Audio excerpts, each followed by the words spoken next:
Salut à tous, on est le 31 décembre 2017, c'est donc la dernière vidéo de l'année. Exceptionnellement, j'ai fait 2 vidéos cette semaine.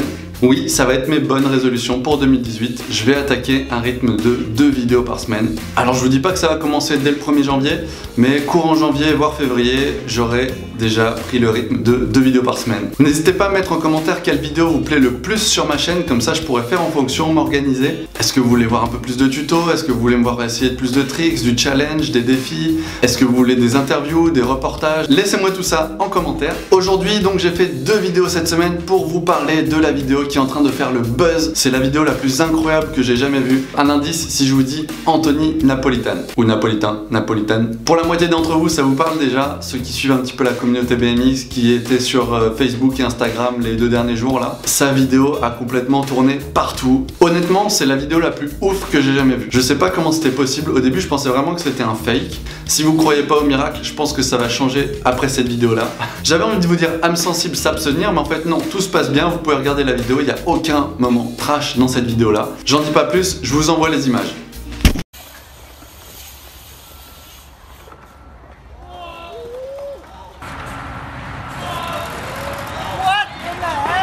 What the f...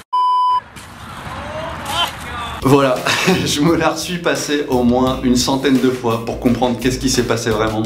Voir s'il n'y avait pas un petit triche, un petit truc fake. Non, ce n'est pas du fake, c'est vraiment un coup de chance, mais incroyable. Je comprends même pas comment c'est possible. Il a déjoué toutes les lois mathématiques sur les statistiques. Alors je vous invite à repasser en boucle la vidéo et je vais vous donner quelques explications qu'il a données au magazine Ride BMX. Voilà, donc le magazine Ride BMX l'a interviewé et effectivement c'est en anglais. Donc pour ceux qui parlent pas vraiment anglais, je vous laisse quand même le lien en description, vous pouvez aller voir, vous pouvez utiliser Google Translation et essayer de traduire tout ça. Je vous ai fait une petite compile des moments importants à connaître sur cette vidéo, ce qu'il a donné en information à Ride BMX. Bon, il n'y a pas de scoop, il n'y a rien d'extraordinaire. En fait, il a voulu effectivement sauter par-dessus la barrière. Ce qu'il explique, c'est que la chose la plus difficile, c'était de trouver la bonne ligne pour qu'il puisse prendre assez de vitesse et réussir à popper le saut au bon moment pour pouvoir passer par-dessus la barrière. Au vu de la configuration du parc, au vu des qualités du mec, parce que j'en ai pas parlé, mais ce gars-là a été champion du monde, il a été médaillé aux X Games. Bref, c'est pas n'importe qui, c'est pas Joe le rigolo qui prend sa bicyclette et qui essaie de sauter par-dessus une balustrade. Hein.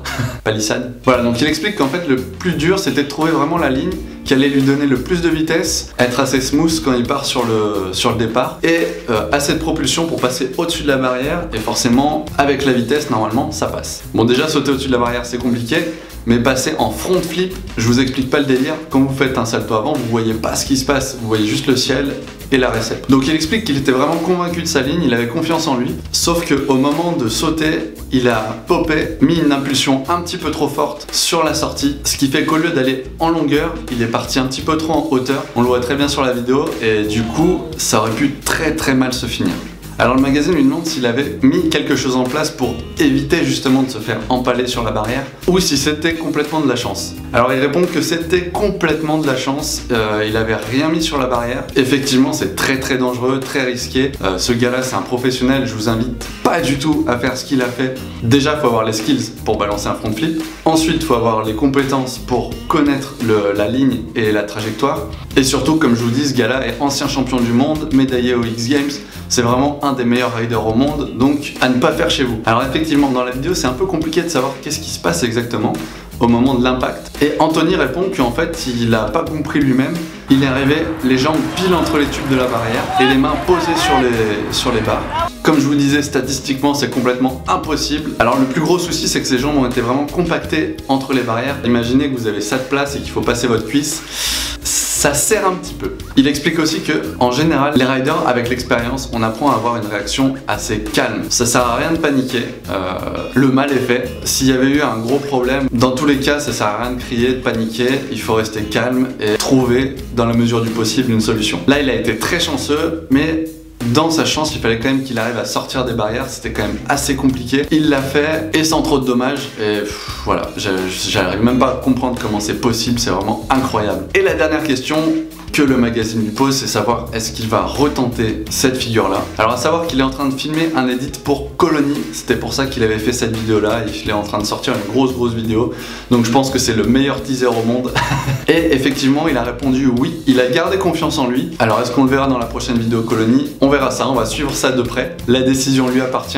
C'est très dur à commenter parce que j'ai les images en tête de ce front flip sur la barre et je comprends toujours pas comment c'est possible de ratterrir pile les jambes entre les barres. Le mec a quand même frôlé la mort quoi. J'avais pensé à faire une vidéo sur la vidéo la plus marquante de 2017 et c'est tombé que voilà, c'est la vidéo qui m'a le plus marqué en 2017.